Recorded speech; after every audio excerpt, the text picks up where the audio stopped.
तो आज हम देखेंगे how to create an API in Next js. ठीक है ना। सो सबसे पहले हम एपीआई समझते हैं कि एपीआई क्या होता है। एपीआई का फुल फॉर्म होता है application programming interface. Application programming interface. ठीक है। सो इस एपीआई कॉन्सेप्ट को समझने के लिए आपको क्लाइंट सर्वर आर्किटेक्चर समझना पड़ेगा। क्लाइंट सर्वर आर्किटेक्चर, ठीक है ना। जब भी आप वेबसाइट्स बनाते हैं तो वहां पर कौन सा आर्किटेक्चर आता है? क्लाइंट सर्वर आर्किटेक्चर आता है। ठीक है ना। एक तरफ आपका क्लाइंट होगा और दूसरी तरफ आपका सर्वर होगा। ठीक है ना। जो आपका क्लाइंट है वो जो क्लाइंट है वो क्लाइंट आपका क्या होगा? आपका ब्राउजर। ब्राउजर मतलब Google Chrome, safari, Mozilla Firefox, जो भी ब्राउजर आप चलाते हो, ऐसा सॉफ्टवेयर जिससे आप इंटरनेट कनेक्ट करते हो। कौन सा सॉफ्टवेयर है भाई? वो ब्राउजर ही है ना। ब्राउजर आपके लिए क्या हो गया? एक प्रकार का क्लाइंट है और उस ब्राउजर की सहायता से आप इंटरनेट कनेक्ट करते हो। ठीक है। तो बेसिकली दुनिया की कोई सी भी वेबसाइट अगर आपको चलानी है तो आपको किसकी मदद लेनी पड़ेगी? ब्राउजर की मदद लेनी पड़ेगी। यहां पर क्लाइंट सर्वर आर्किटेक्चर में ब्राउजर किस तरीके से काम करेगा? आपके क्लाइंट की तरह काम करेगा। जैसे ही आप अपने ब्राउजर पर कोई सी भी वेबसाइट ओपन करते हो और इंटर करते हो तो बेसिकली आपने क्या किया? क्लाइंट से सर्वर को क्या किया? रिक्वेस्ट किया। वो रिक्वेस्ट कहां पर गई? सर्वर पर गई। सर्वर मतलब एक कंप्यूटर जहां पर आने वाली रिक्वेस्ट को वो हैंडल करेगा और उस हिसाब से आपको रिस्पांस देगा। ठीक है ना। तो सर्वर भी क्या है? सर्वर एक प्रकार का कंप्यूटर है, मगर ये स्पेशलाइज्ड कंप्यूटर होते हैं। स्पेशलाइज्ड मतलब इनको 24 घंटे 365 दिन चलने के लिए बनाया गया है। हमारे लैपटॉप को आप चला लो, 1 महीना लगातार चला लो, धुआं निकल जाएगा इसमें से, क्योंकि ये कमर्शियल लैपटॉप्स नहीं है, ये पर्सनल लैपटॉप्स हैं। तो इनके जो हार्डवेयर हैं वो किस तरीके से डिजाइन है? ज्यादा लंबे समय तक कंटिन्यूअस चलने के लिए ये डिजाइन नहीं है। इसको ज्यादा से ज्यादा आप 8 घंटे लगातार चला लो, 12 घंटे लगातार चला लो, मगर कभी ना कभी तो इसको क्या देना पड़ेगा? अपने को रेस्ट देना पड़ेगा, लैपटॉप शट डाउन करना पड़ेगा। चाहे वो आपके घर का डेस्कटॉप पीसी हो या आपका लैपटॉप हो, वो 24 घंटे 365 दिन के लिए बने हुए नहीं है। इसी प्रकार के कुछ स्पेशल लैपटॉप्स, कुछ स्पेशल कंप्यूटर्स को हम बोलते हैं सर्वर। सिर्फ डिफरेंस इतना होता है कि इनके हार्डवेयर जो होते हैं ना, उनके अंदर जो वो कंपोनेंट्स होते हैं वो इतने अच्छी क्वालिटी के होते हैं कि वो 24 घंटे भी आप चलाओ ना, सालों साल, तो भी वो खराब नहीं होंगे। ठीक है ना। और उनकी कॉस्टिंग हमारे इन पर्सनल कंप्यूटर से कुछ ज्यादा होती है, बहुत ज्यादा होती है। क्यों ज्यादा होती है भाई? क्योंकि उनके हार्डवेयर उस तरीके से बनाए गए हैं। तो सर्वर क्या है? सर्वर एक कंप्यूटर है जहां पर एक सॉफ्टवेयर इंस्टॉल्ड है जिसे हम बोलते हैं वेब सर्वर। ठीक है ना। इस वेब सर्वर के बारे में हम देखेंगे। तो वेब सर्वर का काम होता है आने वाली रिक्वेस्ट को हैंडल करना और आपकी रिक्वेस्ट को किस में कन्वर्ट करना? रिस्पांस में कन्वर्ट करना। ठीक है ना भाई। आपको अगर एपीआई समझनी है तो समझना पड़ेगा सबसे पहले क्लाइंट सर्वर आर्किटेक्चर क्या होता है, क्लाइंट किसे बोलते हैं, सर्वर किसे बोलते हैं, सर्वर पर क्या होता है, सर्वर पर और क्या क्या चीजें होती हैं, है ना। ये सारी चीजें आपको पता होनी चाहिए। ठीक है ना। तो सर्वर क्या है? एक हार्डवेयर है। हार्डवेयर मतलब जैसे ये माउस है, इसको मैं उठा सकता हूं, इसको मैं छू सकता हूं। So this is a hardware. और सॉफ्टवेयर वो होती है जिसे आप फिजिकली टच नहीं कर सकते, फिजिकली उसको पिक नहीं कर सकते। तो आपका web server is a part of software, database is a software, but actual server is a hardware. समझ में आ रहा? कुछ डिफरेंस आपको पता होना चाहिए। मैंने क्लाइंट से किसी ब्राउजर को ओपन किया, मैंने www.google.com पे हिट किया और जैसे ही ये रिक्वेस्ट उसके सर्वर पर गई, उस सर्वर पर एक सॉफ्टवेयर होगा इंस्टॉल, जिस वेब सर्वर को हम बोल सकते हैं। एक वेब सर्वर का एग्जांपल बताओ भाई। जो डेवऑप्स वाले आए हैं भाई, सिखा रखा है सब, और एंजिनिक्स, और ऐसे कुछ स्पेशल सॉफ्टवेयर्स होते हैं जिनका काम होता है सर्वर पर इंस्टॉल करना उनको, और वो जैसे ही सर्वर पर इंस्टॉल हो जाते हैं तो उनका काम यही होता है कि आने वाली रिक्वेस्ट को एक्सेप्ट करना और क्या देना बदले में, रिस्पॉन्स देना। अब जब भी सर्वर से जो रिस्पॉन्स आता है, हम क्लाइंट और सर्वर के बीच में डाटा एक्सचेंज करने के लिए, क्लाइंट और सर्वर के बीच में आपको क्या एक्सचेंज करना है, डाटा। या तो क्लाइंट से डाटा सर्वर को देना है या सर्वर से डाटा क्लाइंट पर लाना है। मान लो आपको एक फेसबुक का अकाउंट बनाना है, इंस्टाग्राम का अकाउंट बनाना है, ट्विटर का अकाउंट बनाना है, तो बेसिकली आप क्या करोगे, आपके अपने फोन में जाओगे, साइन अप फॉर्म खोलोगे, उसमें अपनी डिटेल्स भरोगे और सबमिट बटन पे क्लिक करोगे, तो आपने अपने डेटा को क्या किया, सर्वर पर भेजा। समझ में आ रहा है ना। सो इट्स जब भी आप किसी वेबसाइट पर साइन अप करते हो, नया अकाउंट बनाते हो, तो बेसिकली आपका डेटा किधर से किधर फ्लो होता है, क्लाइंट से सर्वर की ओर। समझ में आ रहा है। तो क्लाइंट और सर्वर के बीच में डेटा का आदान प्रदान, डेटा आप या तो सेंड करोगे या डेटा आप रिसीव करोगे। तो जनरल ये एक बिहेवियर है, क्लाइंट सर्वर के बीच में क्या होगा, डेटा का एक्सचेंज होगा। इस डेटा को एक्सचेंज करने के लिए एक स्टैंडर्ड मीडियम बनाया गया है, ठीक है ना। क्या बनाया गया है, स्टैंडर्ड मीडियम। कि मुझे कोई डाटा अगर भेजना है तो उसका सबसे प्रोफेशनल तरीका क्या है, मैं अपने डाटा को क्या ऐसे ही लिख के मैं भेज सकता हूं क्या। अगर मान लीजिए मुझे अपना डेटा, मुझे अपना नेम, ठीक है ना, मुझे अगर अपना नेम अगर किसी सर्वर पर भेजना है, किसी सर्वर पर अगर मुझे अपना नेम भेजना है, तो मैं अपने नेम को कैसे भेजूं, उसके लिए कुछ मीडियम बनाए गए हैं, ठीक है ना। तो वो मीडियम जो है, उन मीडियम्स की हम बात करते हैं। सबसे पहला standard medium of data that can be exchanged between client and server.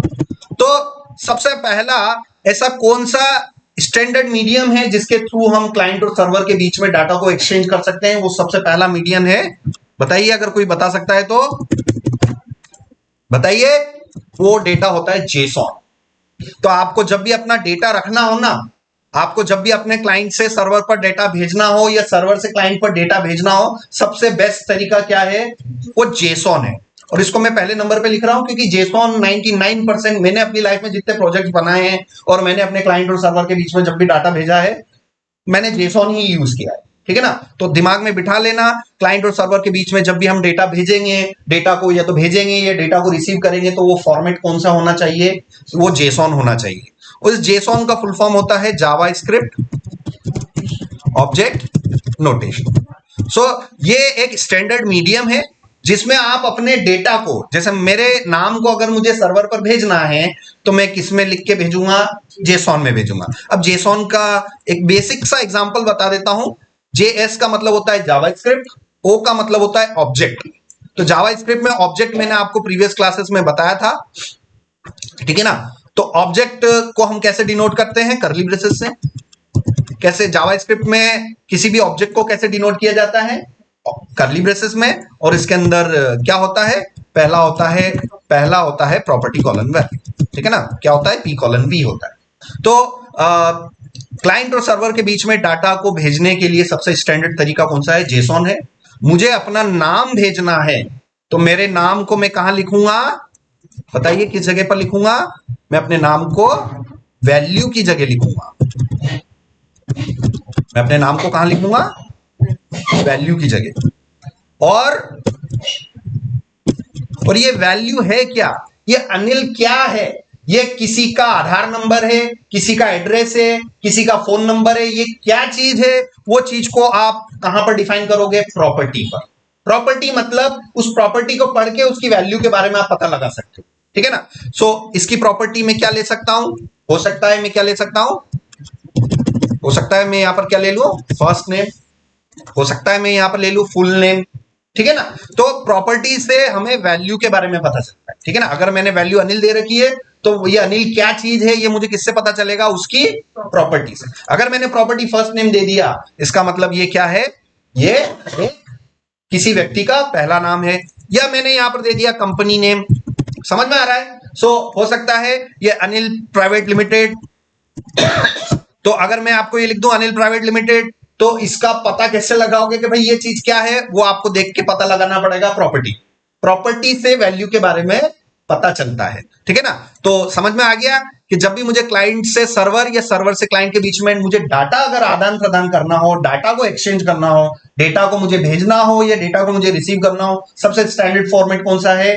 JSON है। और जेसॉन का फॉर्मेट कहां से चालू होता है? कर्ली ब्रेसेस से चालू होता है और उसके अंदर सिर्फ एक ही पैटर्न मिलेगा, P:V, प्रॉपर्टी कॉलन वैल्यू। ये दिमाग में अच्छी तरीके से बिठा लेना। आगे चल के हम ये भी देखेंगे कि पुराने टाइम पे ये अभी लेटेस्ट जनरेशन में जो भी नए सॉफ्टवेयर डेवलप हो रहे हैं उसमें मैक्सिमम क्या यूज होता है? जेसॉन। पुराने जमाने में यूज होता था XML, पुराने जमाने में यूज होता था SOAP। ये अलग अलग वे है जो क्लाइंट सर्वर के बीच में डेटा एक्सचेंज करने के लिए फॉर्मेट हुआ करते थे। मगर आज के नए लेटेस्ट जनरेशन का कोई भी अगर आप सॉफ्टवेयर बनाओगे, कोई वेब एप्लीकेशन बनाओगे, तो ये XML, SOAP ये अब जनरली यूज नहीं होता है। सबसे ज्यादा क्या यूज होता है? जेसॉन। क्लियर हुआ? यहां पर मैंने बात समझाई है आपको, फिर से देख लेते हैं। आज के लेक्चर में मैं क्या बनाने जा रहा हूं? एक एपीआई। आज के लेक्चर में मैं क्या बनाने जा रहा हूं? एक एपीआई बनाने जा रहा हूं। एपीआई का मतलब क्या होता है? Application programming interface. Application programming interface का मतलब कि सॉफ्टवेयर के माध्यम से मैं एक ऐसा रास्ता, इंटरफेस का मतलब होता है रास्ता, और रास्ते पे क्या हो सकता है? या तो आप जा सकते हो या फिर आ सकते हो। इंटरफेस का मतलब होता है माध्यम, ठीक है ना। क्लाइंट और सर्वर के बीच में मेरे पास ऐसा कोई रास्ता हो जिससे मैं डाटा को क्या कर सकूं? सेंड और रिसीव कर सकूं। वो रास्ता क्या है? एपीआई के थ्रू, ठीक है ना। और एपीआई जो होती है वो हमें बनानी पड़ती है कहां पर? सर्वर साइड पर बनानी पड़ती है। एपीआई हमें कहां बनानी पड़ती है? सर्वर साइड पर बनानी पड़ती है। और उन एपीआईज पर हम क्या करते हैं? रिक्वेस्ट करते हैं। उन एपीआईज को हैंडल कौन करता है? वेब सर्वर हैंडल करता है, और बदले में हमें क्या दे देता है? फिर रिस्पॉन्स दे देता है। ये कुछ एरो डायरेक्शन आप देख लेना। देखो ये एरो का डायरेक्शन किधर जा रहा है? लेफ्ट टू राइट जा रहा है, मगर इधर एरो का डायरेक्शन किधर जा रहा है? राइट टू लेफ्ट जा रहा है। तो आप यहां पर कुछ इस तरीके से आप देख सकते हैं। तो क्लाइंट और सर्वर के बीच में हमें क्या करना है? हमारा आज का ऑब्जेक्टिव क्या है? डाटा को एक्सचेंज करना है। डाटा को क्लाइंट से या तो सर्वर पर भेजेंगे या सर्वर से क्लाइंट पर डाटा लाएंगे। दो ही काम करने, या तो भेजना है या रिसीव करना है, ठीक है ना। तो स्टैंडर्ड मीडियम मैंने आपको क्या बता दिया? क्लाइंट और सर्वर के बीच में डाटा एक्सचेंज करने का सबसे स्टैंडर्ड मीडियम कौन सा है? वो जेसॉन है। अब हमें सीखना है एपीआई बनाना, कि एपीआई कैसे बनाते हैं, ठीक है ना। और हम टेक्नोलॉजी सीख रहे हैं कौन सी? नेक्स्ट.जेएस। नेक्स्ट.जेएस मतलब आप नेक्स्ट.जेएस के अंदर आप क्या है? नोड.जेएस है, और नोड.जेएस के अंदर कौन सी लैंग्वेज चल रही है? फाइनली जावास्क्रिप्ट चल रही है, ठीक है ना। अपन जावास्क्रिप्ट सीखे, फिर अपन नोड.जेएस सीखे, फिर अपन नेक्स्ट.जेएस सीखे, तो बहुत ज्यादा टाइम हमारा क्या हो सकता है? वेस्ट हो सकता है। इसलिए डायरेक्टली आप ऐसे फ्रेमवर्क पर मैक्सिमम अपना टाइम इन्वेस्ट कर डालो। मान लो आपको जावास्क्रिप्ट सीखने में 4 महीने लग रहे हैं, इसमें 4 महीने लग रहे हैं, इसमें 4 महीने लग रहे हैं, तो साल भर आपने क्यों ना साल भर एक ही टेक्नोलॉजी पर स्टिक रहो, और सारे ही कॉन्सेप्ट जो जावास्क्रिप्ट वाले हैं वो आप नेक्स्ट.जेएस से ही समझो, उसको डायरेक्टली समझो, ठीक है ना। तो इस तरीके से हमें थोड़ा देखना होगा। मैं जावास्क्रिप्ट के सारे कॉन्सेप्ट आपको किधर क्लियर करवाते चलूंगा? डायरेक्टली नेक्स्ट.जेएस में क्लियर करवाते चलूंगा कि ये इस तरीके से होता है। तो चलो अब हमें क्या बनाना है? वी नीड टू क्रिएट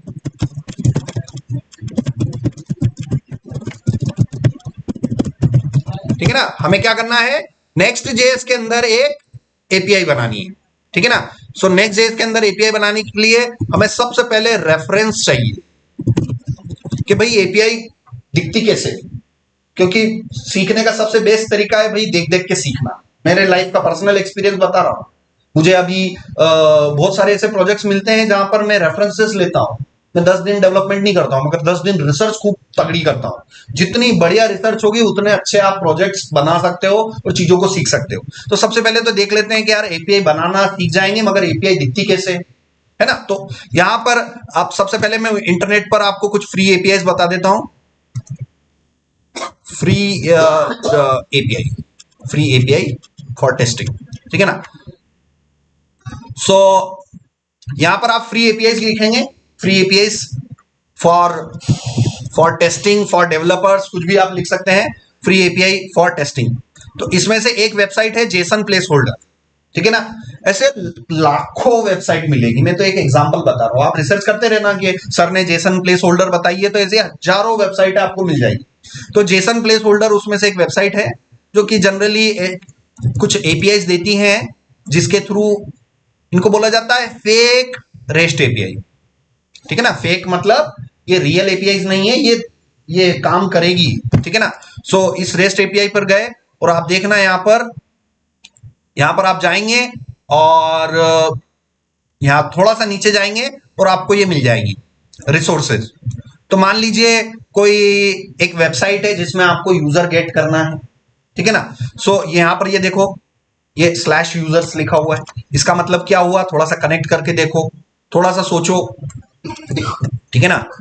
थोड़ा सा, जब भी एपीआई पर हम बात करेंगे, जब भी किसी भी लाइफ की कोई सी भी एपीआई पर हम बात करेंगे, हमारे दिमाग में एक ही चीज होनी चाहिए, क्लाइंट और सर्वर। समझ में आ रहा है। तो डाटा हमेशा कहां होता है, डाटा हमेशा कहां पड़ा रहता है, फाइनली कहां स्टोर्ड रहता है, सर्वर साइड पर।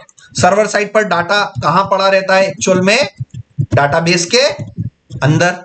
ठीक है ना। आपका जो भी डेटा है, आपका फर्स्ट नेम है, आपका लास्ट नेम है, आपका आधार नंबर है, आपका पासपोर्ट नंबर है, इलेक्शन आईडी है, वोटर आईडी है, ये सारी चीजें आपकी किसके अंदर होगी, डाटाबेस पर होगी।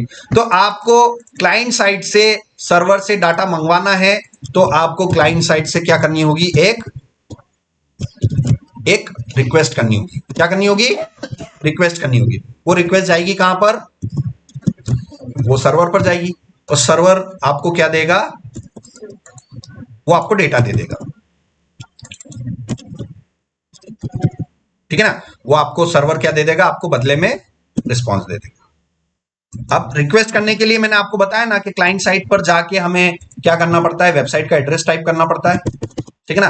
क्लाइंट साइट पर हमें वेबसाइट का एड्रेस टाइप करना पड़ेगा, www.google.com। जैसे ही मैंने एंटर किया, रिक्वेस्ट हमारी गूगल के सर्वर को जाएगी और गूगल का पेज हमारे वेबसाइट पर लोड हो जाएगा। एक सिंपल सा मैं आपको क्लाइंट सर्वर आर्किटेक्चर बता दूं, नया टैब खोलना और www.google.com करके एंटर करना, और एंटर करते ही क्या हुआ, गूगल का पेज लोड हो गया। बस इतने से 2 सेकंड के प्रोसेस में क्या चीज हो गई है, एक क्लाइंट सर्वर आर्किटेक्चर हो गया।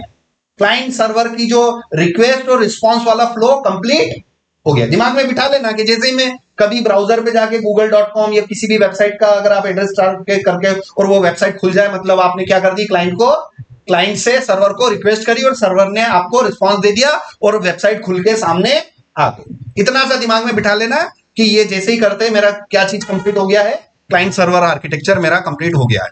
अब यहां पर आप देखना इस जेसन प्लेस होल्डर में यहां पर ये /users करके है।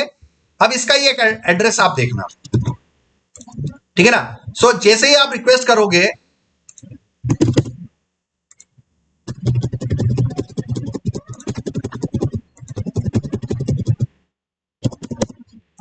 ठीक है। सो ये वेबसाइट है, पर्टिकुलर ये वेबसाइट है, और इस वेबसाइट के पर्टिकुलर एंड पॉइंट पर आपने एक रिक्वेस्ट करी और सर्वर से आपको क्या मिलेगा, एक रिस्पॉन्स मिलेगा। वो रिस्पॉन्स आप देखना एक जेसॉन के फॉर्मेट में। हालांकि ये जेसॉन बहुत बड़ा जेसॉन है, ये देखना आप। ये जैसे ही आपको रिस्पॉन्स मिला ना, मैं ये सारा हटा देता हूं, keep it simple. So let's keep it simple this data. ठीक है। सो आप देखना, जैसे ही मैंने इस एंड पॉइंट पर, इस पर्टिकुलर एंड पॉइंट पर, इस पर्टिकुलर राउट पर, अब आप प्रीवियस क्लास से आपको बता रखा है भाई कि इस एड्रेस के बाद में .com या पोर्ट नंबर के बाद में जो भी होता है वो राउट कहते हैं। भाई कंपेयर करके देखो, यहां पर HTTPS नहीं था, यहां पर कल क्या था, कल के लेक्चर में क्या था सर, लोकल होस्ट था, कोलन था, 3000 था। समझ में आ रहा है। और यहां पर क्या था सर, /about us था, contact us था। तो पोर्ट नंबर के बाद जो कुछ भी होता है, / के बाद जो कुछ भी होता है, उसे हम क्या बोलते हैं, राउट्स बोलते हैं। समझ में आ रहा है। तो ये इस पर्टिकुलर वेबसाइट पर आप देखिए .com के बाद /user लिखा हुआ है। What is this, this is the route. और इस राउट पर मैंने क्या करी, रिक्वेस्ट करी। ठीक है ना। और इस रिक्वेस्ट करते ही मुझे सर्वर से क्या मिल गया, रिस्पॉन्स मिल गया। केयरफुली ऑब्जर्व करो, ये रिस्पॉन्स देखो मुझे किस में आ रहा है, कर्ली ब्रेसेस में आ रहा है ना। वो कर्ली ब्रेसेस में देखो property colon value comma, property colon value comma, property colon value comma, property colon value. So मैं जब भी किसी सर्वर को रिक्वेस्ट कर रहा हूं, सर्वर मुझे क्या दे रहा है, जानकारी दे रहा है, डायरेक्ट दे रहा है कि जेसॉन फॉर्मेट में जमा के दे रहा है, जेसॉन फॉर्मेट में उसको प्रॉपरली जमा के हमें रिस्पॉन्स दे रहा है, ठीक है ना। तो क्लाइंट और सर्वर के बीच में डेटा एक्सचेंज करने के लिए सबसे स्टैंडर्ड फॉर्मेट कौन सा है? जेसॉन है। क्लाइंट से आपको रिक्वेस्ट करनी पड़ेगी और रिक्वेस्ट करने के लिए आपको किसी न किसी राउट की मदद लेनी पड़ेगी, है ना। उस पर्टिकुलर वेबसाइट पर, ये आपकी वेबसाइट है और इस वेबसाइट पर कोई ना कोई राउट होगा, उस राउट को आपको हिट करना पड़ेगा ब्राउजर से और आपको क्या मिल जाएगा? जेसॉन रिस्पॉन्स मिल जाएगा। सो यहां पर मैं लिखूंगा क्या? जेसॉन रिस्पॉन्स, ठीक है ना। चलो और देखते हैं थोड़ा सा। ये जेसॉन प्लेस होल्डर की वेबसाइट पर गए और यहां पर ये फोटोज देख लेते हैं, एल्बम्स देख लेते हैं, पोस्ट देख लेते हैं, टू डूज देख लेते हैं, ठीक है ना। मान लो फोटोज देख लेते हैं। तो जैसे ही मैंने क्लिक किया तो आप देखो, अगेन आप देखना, ये हमारी वेबसाइट है, ये .com तक ये हमारा क्या है? वेबसाइट है। ये कॉम के बाद स्लैश के बाद जो कुछ भी लिखा हुआ है इसे हम क्या बोलेंगे? राउट। मैंने इस राउट को हिट किया और जैसे ही आप देखना, ये मैंने कॉपी किया, मैं नया टैब खोल रहा हूं आपके सामने, बिल्कुल नया टैब खोल रहा हूं, कुछ भी नहीं है वेबसाइट में, कुछ भी टाइप नहीं है। ये मैंने पेस्ट किया और मैं जैसे इंटर करूंगा और अगर कुछ रिस्पॉन्स आ जाएगा तो इस पूरे 2 सेकंड में, 1 सेकंड में क्या चीज हो जाएगी? एक क्लाइंट सर्वर रिक्वेस्ट हो जाएगी। हमने क्लाइंट से सर्वर पर रिक्वेस्ट करी और सर्वर ने हमें क्या दे दिया?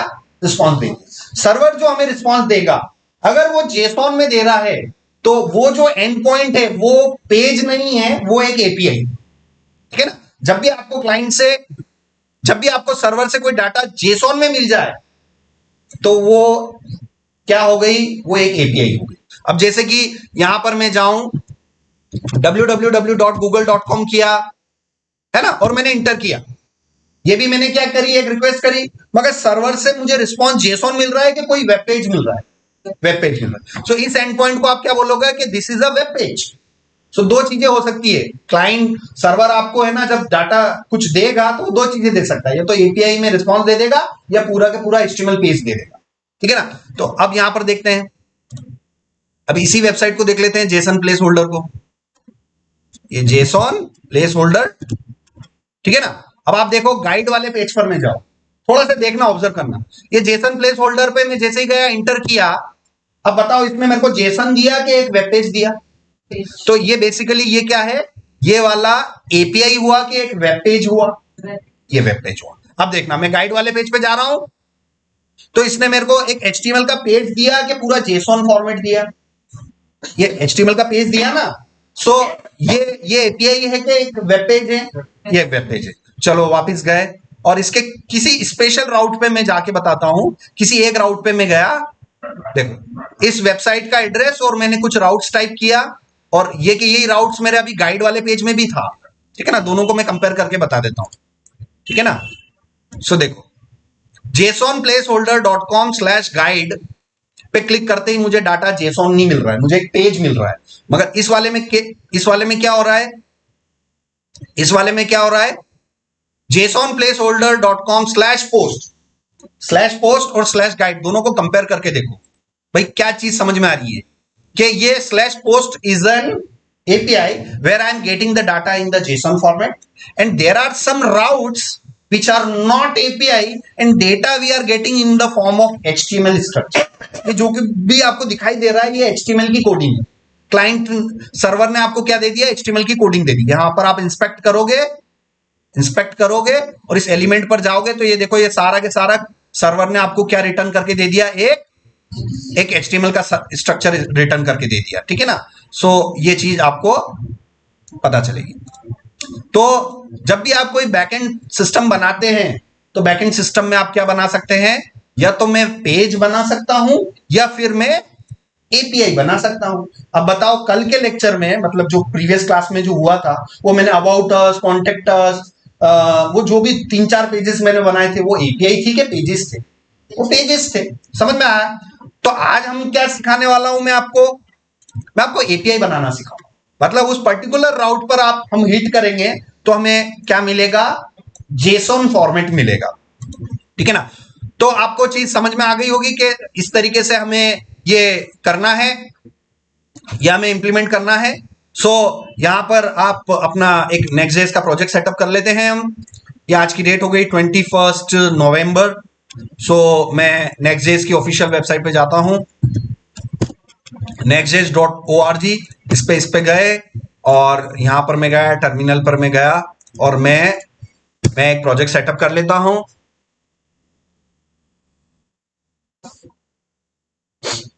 और ये मुझसे प्रोजेक्ट नेम पूछ रहा है तो मैं इसको बोल देता हूं नेक्स्ट 21 नवंबर, ठीक है ना। और यहां पर मैं कस्टमाइज सेटिंग्स ले लेता हूं क्योंकि मैं चाहता हूं कि इस पूरे नेक्स्ट.जेएस का डेवलपमेंट मैं किसमें चाहता हूं, जावास्क्रिप्ट में चाहता हूं, मैं टाइपस्क्रिप्ट में नहीं चाहता हूं। इसलिए आप कस्टमाइज कर लेना। अब ये पूछ रहा है कि टाइपस्क्रिप्ट यूज करें कि नहीं करें, नो, ठीक है ना। बाकी आप inter inter inter inter inter आप कर लेना, कोई दिक्कत नहीं। सिर्फ वो जो लैंग्वेज सिलेक्शन है कि आपको लैंग्वेज आपको टाइपस्क्रिप्ट यूज करनी है कि जावास्क्रिप्ट यूज करनी है, उसके लिए मैं कस्टम सेटिंग्स पे जा रहा था, ठीक है ना। तो ये मेरा पूरा सेटअप हो गया है। अब यहां पर आप यहां पर डॉक्स में जाएंगे, नेक्स्ट.जेएस के डॉक्स में।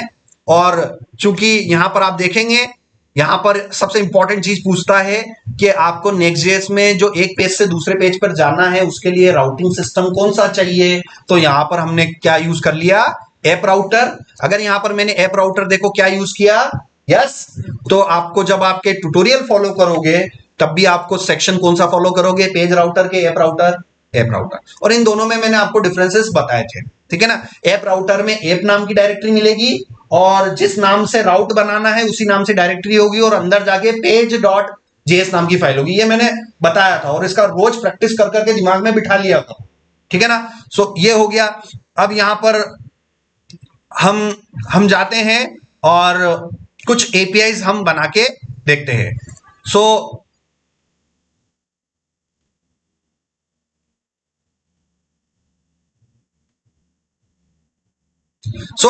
एपीआई बनाने के लिए आपको जाना पड़ेगा राउट्स हैंडलर के अंदर, ठीक है ना।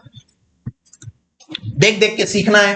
तो यहां पर जेसन प्लेस होल्डर खोल लेना और इसमें से मान लो ये कौन सा है, जेसन प्लेस होल्डर ने कौन सा राउट बना रखा है, /यूजर। इस राउट पे हिट करते ही आपको क्या मिल रहा है भाई, ये आपको यूजर का डेटा मिल रहा है। किस फॉर्मेट में, जेसॉन फॉर्मेट में। समझ में आ रहा है, सेम टू सेम ऐसा कैसा राउट मैं भी किसमें देख देख के सीखना है। यार इन्होंने ऐसा बना रखा है तो मैं भी सेम ये कि यही राउट किसमें बना के बताऊंगा, नेक्स्ट.जेएस में, ठीक है ना। तो /यूजर्स नाम से मुझे क्या बनाना है, एक एपीआई का राउट बनाना है। तो आप गेट स्टार्टेड में जाना और कौन से सेक्शन में जाना है, राउट हैंडलर। तो एपीआई बनाने के लिए कौन सा सेक्शन है, राउट हैंडलर से। और यहां पर आप देखना ऐप डायरेक्टरी के अंदर आपको एपीआई नाम का फोल्डर बनाना पड़ेगा और उसके अंदर route.js बनाना पड़ेगा। तो जिस नाम से फोल्डर बनाओगे उसी नाम से आपका एंड पॉइंट बन जाएगा। तो देख देख के सीखो। अगर मुझे यूजर्स नाम से एंड पॉइंट बनाना है तो बताओ किस नाम से फोल्डर बनाना पड़ेगा, यूजर्स नाम से। सिर्फ फर्क क्या आ रहा है कि अंदर जाके मुझे किस नाम से फाइल बनानी पड़ेगी, route.js। समझ में आ गया। सो नेक्स्ट.जेएस में आप दो चीजें बना सकते हो, या तो आप पेज बना सकते हो या फिर एपीआई बना सकते हो। पेज बनाने के लिए आपको किसमें जाना पड़ेगा, ऐप डायरेक्टरी के अंदर, और जिस नाम से पेज बनाना है उस नाम से पेज नेम होगा या अबाउट अस, और उसके अंदर किस नाम से होगा, page.javascript। मैं बिल्कुल कंपेयर कर करके सिखा रहा हूं आपको, ठीक है ना। और अगर आपको एपीआई बनानी है तो आपको किस फोल्डर के अंदर जाना पड़ेगा, ऐप फोल्डर के अंदर। जिस नाम से राउट चाहिए आपको, मुझे किस नाम से चाहिए, /यूजर्स नाम से राउट चाहिए मुझे, तो मैं यहां पर किस नाम से बनाऊंगा, यूजर्स नाम से डायरेक्टरी बनाऊंगा और इसके अंदर कौन सी फाइल होगी भाई, route.js। क्लियर हुआ। तो थोड़ा सा आप यहां पर ये सेक्शन देखना, ये देख देख के सीखना है अपने को। यार ऐसा हो रहा है तो चलो ये ऐसा होगा, ठीक है ना। तो ये हो गया। अब यहां पर मैं ls किया। अब मैं किस में जाऊं, cd नेक्स्ट 21 नवंबर कोड डॉट किया मैंने और अंदर गया और ये मैंने किया और ये हो गया। अब यहां से मैं टर्मिनल स्टार्ट किया मैंने और मैं यहां पर npm रन डेवलप कमांड चला लू, सॉरी npm रन डेव। अब ये मुझे डेवलप चलानी है, डेव चलानी है, स्टार्ट चलानी, क्या चलानी है भाई, कैसे पता चलता है, package.json को खोल के देखो, जो स्क्रिप्ट वाले सेक्शन में देखना, अगर डेव लिखा हुआ है तो आपको इधर क्या चलानी है, npm रन डेव चलानी। तो जैसे ही मैंने npm run dev किया, ये मेरा next.js चल गया है। अब आप यहां पर देखना, मैं लोकल होस्ट किया, मैंने लोकल होस्ट कॉलर 3000, ठीक है ना, क्योंकि यहां पर ये देखो ये 3000 पे चल रहा है, तो मेरे को 3000 पे चलाना है। ये चल गया। अब यहां पर मुझे क्या बनाना है, स्लैश यूजर्स नाम से एक क्या बनानी है, आज के लेक्चर में हमें पेज बनाना है कि एपीआई बनानी है।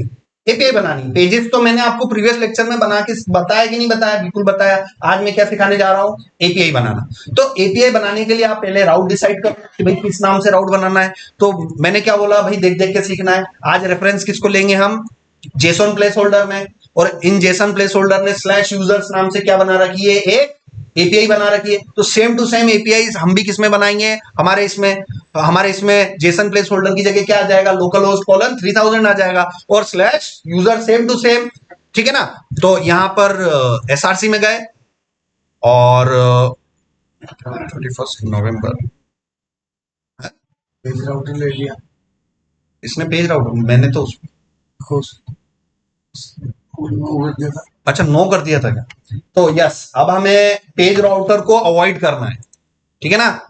मुझे पेज राउटर को अवॉइड करना है, ये डेप्रिकेटेड है। ये पुराने नेक्स्ट.जेएस के वर्जन में क्या यूज होता था, पेज राउटर। अभी नए जितने भी सॉफ्टवेयर डेवलपमेंट होंगे ना, या आपको कभी कंपनी में प्लेस हो जाओ और आपको कोई मौका मिले किसी प्रोजेक्ट पे काम करने के लिए, आप मोस्टली आपको क्या फॉलो करना है, ऐप राउटर। तो चलो, शायद मेरे से गलती हो गई है और मैं एक नया प्रोजेक्ट वापस से सेटअप कर लेता हूं।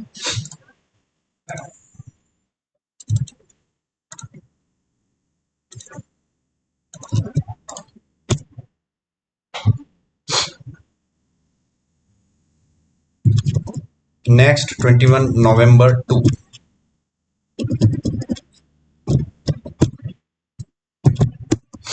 टाइपस्क्रिप्ट नहीं चाहिए।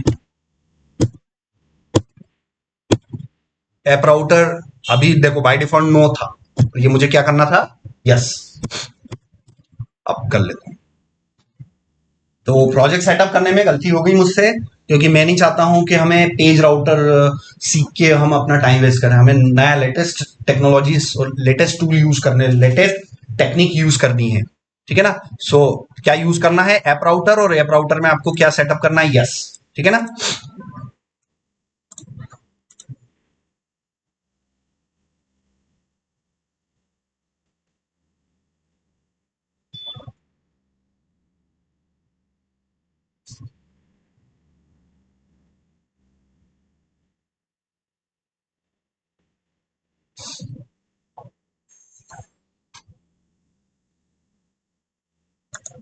ठीक है, इसमें हम डॉक्स में गए।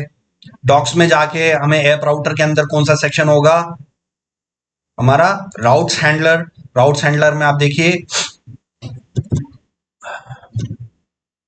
ऐप फोल्डर के अंदर, अब इसमें दो सेक्शन है, एक तो जावास्क्रिप्ट वाला है और एक टाइपस्क्रिप्ट वाला है। टाइपस्क्रिप्ट इनिशियली अभी अवॉइड करो, जितना हो सके अभी टाइपस्क्रिप्ट मत सीखो, इतनी बेवकूफी मत करना। 3-4 महीने बाद जब आपका जावास्क्रिप्ट बहुत अच्छा कंफर्टेबल हो जाएगा, then gradually we will move from JavaScript to TypeScript. So जितने भी ट्यूटोरियल अपने को फॉलो करना है वो किससे करने हैं, टाइपस्क्रिप्ट वाले कॉन्सेप्ट से। सो टाइपस्क्रिप्ट में आप देखो कि आपको जिस नाम से राउट चाहिए उस नाम से डायरेक्टरी बनेगी और उसमें उस नाम की फाइल होगी और उसमें कुछ हमें इस तरीके से डिफाइन करना होगा। सो ये हमने किया, cd next 21 नवंबर 2 में गया, कोड स्पेस डॉट किया मैंने, और टर्मिनल मैंने स्टार्ट किया और npm run dev मैंने कमांड चलाई और यहां से मैं अपने प्रोजेक्ट को स्टार्ट कर लेता हूं। अब देखो एसआरसी के अंदर क्या मिला, ऐप नाम की डायरेक्टरी मिली। पहले क्या मिला था, पेजेस नाम की डायरेक्टरी मिली थी। अब क्या कहना है, सबसे पहले आप डिसाइड कर लो जिस नाम से राउट बनाना है। देख देख के हमने सीखा कि भाई उसी नाम से क्या बनाना पड़ेगा, आपको फोल्डर बनाना पड़ेगा। सो ऐप फोल्डर के अंदर हमें किस नाम से फोल्डर बनाना पड़ेगा, यूजर्स। क्यों, क्योंकि यूजर्स नाम से ही मुझे एपीआई बनानी है। यूजर्स बनाया, अब यूजर्स के अंदर मुझे किस नाम से फाइल बनानी है, route.js। route.js नाम से फाइल बनानी है। यहां पर आप देखो route.js, और इस route.js के अंदर क्या कोड लिखना है वो बेसिक कोड भी यहां दिया हुआ है, ठीक है ना। इसको यहां से कॉपी किया मैंने, इसको मैंने यहां से कॉपी किया और इस route.js के अंदर यहां से पेस्ट किया। सो बेसिकली आप यहां पर देखेंगे, ये गेट नाम का क्या है, एक फंक्शन है। देखो फंक्शन गेट, फंक्शन से रिलेटेड दो बातें, फंक्शन डेफिनेशन, और लास्ट में कहीं ना कहीं क्या होगा, फंक्शन कॉलिंग। ठीक है ना। तो यहां पर क्या करना है, हमें फंक्शन डिफाइन करना है। ये मैंने एक फंक्शन गेट नाम का फंक्शन डिफाइन किया और उस फंक्शन को मैंने एक्सपोर्ट कर दिया, क्योंकि जावास्क्रिप्ट में नोड.जेएस के अंदर, जावास्क्रिप्ट के अंदर हम किसी भी कॉन्सेप्ट को क्या कर सकते हैं, एक्सपोर्ट इंपोर्ट कर सकते हैं। अगर आप वेरिएबल बनाओ तो वेरिएबल को एक्सपोर्ट कर सकते हो, अगर आप फंक्शन बनाओ तो फंक्शन को भी क्या कर सकते हो, एक्सपोर्ट कर सकते हो। तो समझ में आ गया, यहां पर एक गेट नाम का फंक्शन बनाया है इन्होंने और उसको क्या कर दिया, एक्सपोर्ट कर दिया। अब एक्सपोर्ट कर दिया तो कहीं ना कहीं क्या हो रहा होगा, इंपोर्ट हो रहा होगा। कहां हो रहा है वो हमें बिल्कुल सोचने की जरूरत नहीं, बस इतना ये ध्यान रखो कि हमें गेट नाम की ये हमने बनाया। अब यहां पर हम गए और और यहां पर एक रिस्पॉन्स हम ले लेते हैं। ये रिटर्न वाला स्टेटमेंट आपको लेना है। अब आप कोई भी एक फंक्शन बनाते हैं तो एवरी फंक्शन में रिटर्न समथिंग। दुनिया का कोई सा भी आप फंक्शन बनाओ, किसी भी लैंग्वेज में बनाओ, तो उस फंक्शन का काम है रिटर्न करना। यहां पर मैंने रिटर्न कीवर्ड यूज किया और आप देखिए रिस्पॉन्स डॉट जेसॉन, और यहां पर इस फंक्शन के अंदर एक जावास्क्रिप्ट का ऑब्जेक्ट है और इस ऑब्जेक्ट के अंदर आएगा फिर से क्या, प्रॉपर्टी कॉलन वैल्यू आएगी। सो यहां प्रॉपर्टी में आप कुछ भी लिख दो, है ना। जैसे मैंने लिख दिया मैसेज और वैल्यू में क्या लिख दिया मैंने, ओके। ठीक है ना। प्रॉपर्टी का नाम और वैल्यू का नाम और ये करली ब्रेसेस। सो ये करली ब्रेसेस जहां पे भी मिल जाए पी कॉलन वी, याद रखो, दिमाग में बिठा लो, करली ब्रेसेस जहां पे भी मिल जाए क्या क्या बोलोगे, P colon V. Curly braces जहां पे भी मिल जाए P colon V, comma P colon V. ठीक है ना। तो समझ में आ गया रिस्पॉन्स डॉट जेसॉन। अब ये आप देखो, आप एक एपीआई का स्ट्रक्चर बना रहे हो, इसीलिए यहां पर कहीं ना कहीं जावास्क्रिप्ट में कौन सी मेथड इन्होंने यूज कर रखी है, जेसॉन। अब ये जेसॉन जो है ये नेक्स्ट जेस की मेथड है। ठीक है ना। सो देखते हैं, अब इसकी एपीआई मैंने टेस्ट कर ली, स्लैश यूजर्स, ये देखो आ गया कि नहीं आ गया, सेम टू सेम। इधर भी यही डेटा आ रहा था, वो छोड़ो, बाकी अभी डेटा तो आ गया ना ये। ठीक है ना। अब इस डेटा की शुरुआत कैसे हो रही है, स्क्वायर ब्रैकेट से। ये पहला पहला देखो क्या आ रहा है, इस डेटा की शुरुआत कैसे हो रही है, स्क्वायर ब्रैकेट से। सो आप W3C स्कूल्स पे जाओ, जावास्क्रिप्ट सेक्शन में जाओ, आप जाओ अरे के अंदर, तो अरे स्क्वायर ब्रैकेट मतलब जावास्क्रिप्ट में स्क्वायर ब्रैकेट को क्या बोलते हैं, अरे। अरे एक ऐसा वेरिएबल होता है जो एक समय में एक से ज्यादा वैल्यू को होल्ड करता है। ठीक है ना। सो यहां पर जो है, यहां पर इसके अंदर मैंने क्या कर दिया, एक अरे ले लिया और अरे के अंदर मैंने करली ब्रेसेस ले लिया। और आप ऐसा करो कि इस पूरे के पूरे स्ट्रक्चर को, इस पूरे के पूरे स्ट्रक्चर को कॉपी किया और आप इसके अंदर पेस्ट कर सकते हो। ठीक है ना। इस पूरे के पूरे स्ट्रक्चर को क्या कर सकते हो, पेस्ट कर सकते हैं। Hard coded, this data is right now hard coded, but in reality this data will come from database ना। अभी मैंने अपनी एपीआई पर इस डाटा को कैसे रख दिया, हार्ड कोडेड। इसको क्या बोलते हैं, हार्ड कोडेड। किसी चीज को फिक्स रखना हार्ड कोडेड कहलाता है। सो मैंने अपने डाटा को हार्ड कोडेड रखा और आप देखना सेम टू सेम एपीआई बन गई, बनी कि नहीं बनी। सो जेसन प्लेस होल्डर की जितनी भी एपीआईज हैं, एग्जैक्टली आपको वो के वही एपीआईज अपने लेवल पर बनानी है। ये आज के क्लास का असाइनमेंट है। ठीक है ना। तो आप जेसन प्लेस होल्डर की वेबसाइट पर जाना, ये गेट पोस्ट, गेट यूजर्स, है ना, पोस्ट कमेंट्स, समथिंग समथिंग, ये सिंपल वाले ले लेना। ये post comments, photos, album, to do और यूजर्स, ये आपको 6-7 एपीआईज आपको किसमें बना के बतानी है, मुझे नेक्स्ट.जेएस में आपको बना के बतानी है। नेक्स्ट.जेएस में आप कौन सा राउटर यूज करोगे, एप राउटर, और ये इस तरीके से सेम टू सेम बताओगे कि सर सेम रिस्पॉन्स। ठीक है ना। दोनों को कंपेयर करके बताओगे सर सेम रिस्पॉन्स, आप उसको हाईलाइट करके बताना सेम रिस्पॉन्स, सेम रिस्पॉन्स। ठीक है।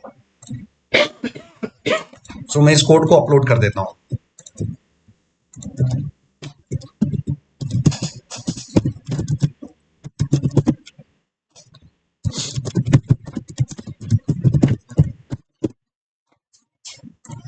ये सारे इंस्ट्रक्शन आपको मिल जाएंगे।